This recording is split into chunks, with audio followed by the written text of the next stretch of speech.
Halitha ஷமீன் direct பண்ணி baby shoe ப்ரொடக்ஷனில் மின்மினி திரைப்படம் வந்து நேற்று வெளியாயிருக்கு.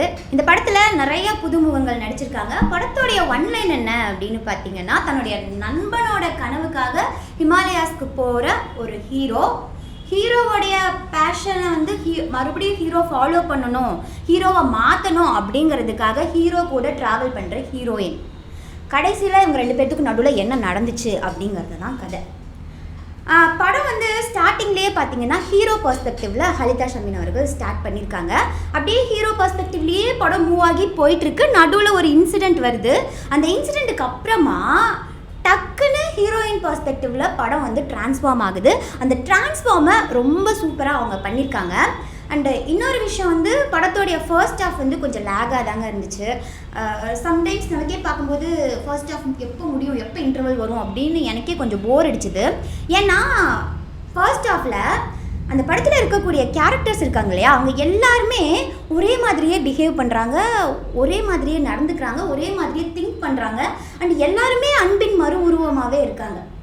அது எப்படி எல்லாருமே ஒரே மாதிரி இருக்க முடியும் அப்படிங்கிறத தான் இங்கே கேள்வி. இப்போது நம்மளுடைய சொசைட்டிலேயே பார்த்திங்கன்னா பலதரப்பட்ட மக்கள் வந்து இருக்காங்க. அவங்க ஒவ்வொருத்தவங்களும் ஒவ்வொரு மாதிரி இருப்பாங்க. ஏன்னா அவங்க பிறந்த விதம், அவங்க வளர்ந்த விதம், அவங்க பிறந்த ஊர், அவங்க பேசுகிற ஸ்லாங்கு எல்லாமே சேஞ்ச் ஆகும். இந்த படத்தில் எல்லா கேரக்டர்ஸும் ஒரே மாதிரியே இருக்கும்போது ஏன் இப்படி அப்படிங்கிற ஒரு கொஸ்டின் இருக்குது. அண்ட் இன்னொன்று வந்து டப்பிங். ஒரு 16 வயசு பையன் பேசுகிற ஒரு கேரக்டருக்கு வந்து டப் கொடுத்து வச்சுருக்காங்க. எப்படின்னா ஒரு 25 வயசு பையனுடைய வாய்ஸ் ரொம்ப மெச்சூர்டாக இருக்குது. ஃபர்ஸ்ட் ஹாஃப் வந்து ஓரளவுக்கு ஓகே தான் அப்படிங்கிற மாதிரி இருக்குது. அண்ட் அப்படியே செகண்ட் ஹாஃப் நம்ம பார்த்தோம் அப்படின்னா, செகண்ட் ஹாஃபில் வந்து கேரக்டர்ஸில் நிறைய வேரியேஷன்ஸ் காட்டியிருக்காங்க. ஃபர்ஸ்ட் ஹாஃப் வந்து 8 வருஷத்துக்கு முன்னாடி எடுத்த படம். அண்ட் செகண்ட் ஹாஃப் வந்து ஒரு 8 வருஷம் கழித்து அந்த குழந்தைங்களாம் வளரட்டும் அப்படின்னு வெயிட் பண்ணி செகண்ட் ஹாஃப் இப்போ தான் ரீசெண்டாக எடுத்திருப்பாங்க போல். அதனால ரெண்டுத்துக்குமே டிஃப்ரென்ஸ் அப்படியே தெரியுது. அண்டு இன்னொரு விஷயம் வந்து குழந்தைங்க வளரட்டும் அப்படின்னு வெயிட் பண்ணி அந்த செகண்ட் ஹாஃப் எடுத்திருக்காங்க இல்லையா, அது வந்து ரொம்பவே பாராட்டக்கூடிய விஷயம். இப்போ செகண்ட் ஹாஃப் வரும்.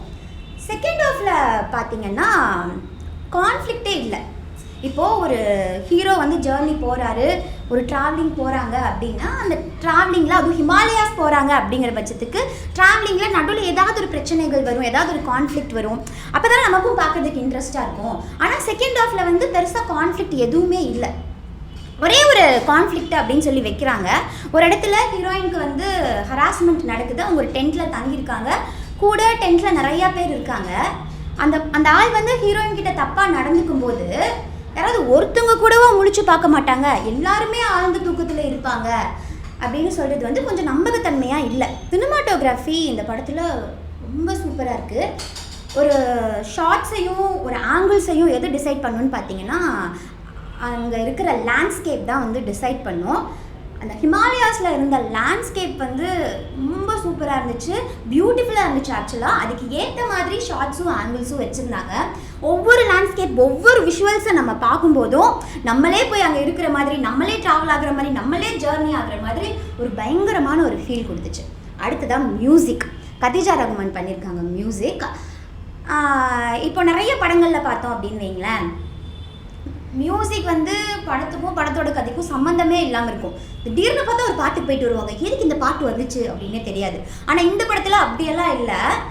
அந்த கதை வந்து ஒரு ஜேர்னி கதை, ஒரு ட்ராவலிங் கதை. அந்த ட்ராவலிங்க்கு ஏற்ற மாதிரியே அந்த மியூசிக் இருக்குது. ஹீரோவோடைய ஆக்டிங் பார்த்தீங்கன்னா ரொம்ப நடிக்கணும் அப்படிங்கிற மாதிரி நடிக்காமல் ரியலாக நடிச்சிருக்காங்க அப்படிங்கிறத விட அங்கே வாழ்ந்திருக்காங்க அப்படின்னு சொல்லலாம். ஹீரோவோடைய ஆக்டிங் கிளைமேக்ஸில் ரொம்ப சூப்பராக இருந்துச்சு.